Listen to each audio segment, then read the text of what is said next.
नमस्कार दोस्तों, आप सभी का हमारे इस नए YouTube चैनल भारतीयत्व में स्वागत है। भारतीयत्व, हम आशा करते हैं कि ये नया चैनल, इसके कार्यक्रम आपको बहुत पसंद आएंगे। हमें सपोर्ट करने के लिए इस चैनल को ज़रूर सब्सक्राइब करें। अगर हमारे वीडियोज़ आपको पसंद आए तो उन्हें लाइक भी करें, शेयर भी करें।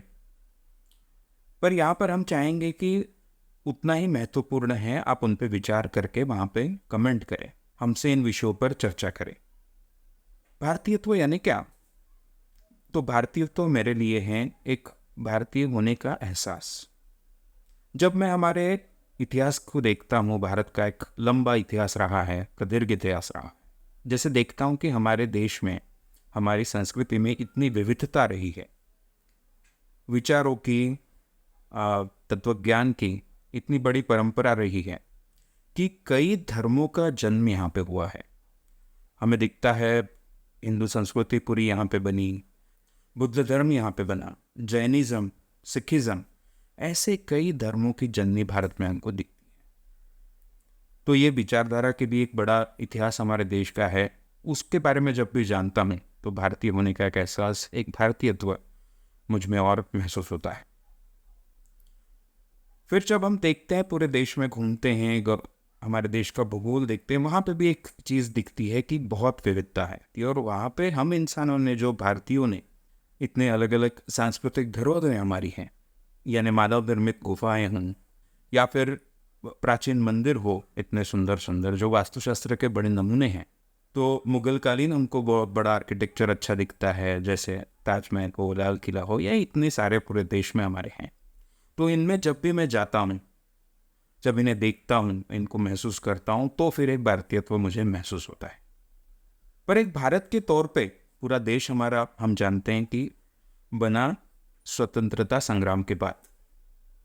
तो स्वतंत्रता संग्राम के जब स्वतंत्रता सेनानियों को देखते हैं, हमारे राष्ट्रपिता महात्मा गांधी जी को देखते हैं, हमारे प्रथम पंतप्रधान पंडित जवाहरलाल नेहरू जी को देखते हैं, तब के जो भी स्वतंत्रता सेनानी हमारे, उनके सहयोगी सरदार पटेल जी को देखते हैं, हमारे कॉन्स्टिट्यूशन लिखने वाले अम्बेडकर, डॉक्टर अम्बेडकर जी को देखते हैं, उनके बारे में जानते हैं, सुभाष चंद्र बोस हो, भगत सिंह हो, उनकी जीवनियाँ जब मैं पढ़ता हूँ, उनके बारे में जानता हूँ, तब उनमें और मुझ में एक धागा मुझे महसूस होता है।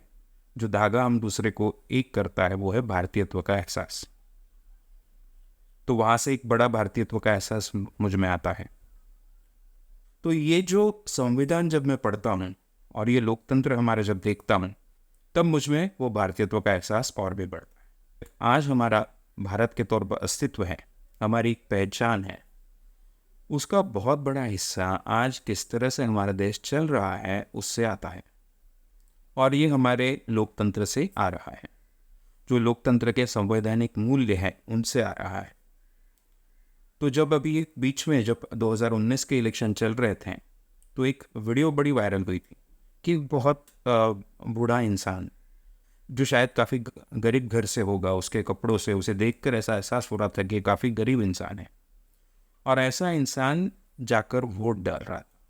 उसे जब वोट डालता हुआ देखा तो वो एहसास और बढ़ा कि ये कहीं ना कहीं कोशिश कर रहा है अपनी सरकार को बनाने की, भारत देश की सरकार को बनाने की, उसे चुनने की। उससे मेरा भारतीयत्व का एहसास फिर से और बढ़ा। और अब आगे जाकर जब हम ये भारतीयत्व की बात कर रहे हैं, तब ये पूरी तरह से, अगर हम कहें तो ये पूरी तरह से आज भी डिफाइंड नहीं है। इसकी पूरी व्याख्या कभी भी पूरी नहीं हो सकती। जो हमारे देश की बदलती हुई संस्कृति होगी, हमारे देश की जो बदलती हुई सभ्यता होगी, सिविलाइजेशन होगी, उससे ये तय होता जाएगा भारतीयत्व के माने क्या है, भारतीयत्व का मतलब क्या है। जब मैं आज बच्चों को भारत के देखता हूँ और उनके सामने जो कई समस्याएं हैं, पोल्यूशन से लेकर अच्छी शिक्षा पाने की समस्या, आगे जाकर अच्छा रोजगार पाने की समस्या, अच्छा जीवन पाने की समस्या, जो हमारे सारे नैसर्गिक संसाधन हैं उन्हें ठीक से इस्तेमाल करने की समस्या, उन सारी समस्याओं का हम कैसे सामना करते हैं, उन सारी समस्याओं को हम कैसे ठीक करते हैं, इससे आगे तय होगा भारतीयत्व यानी क्या।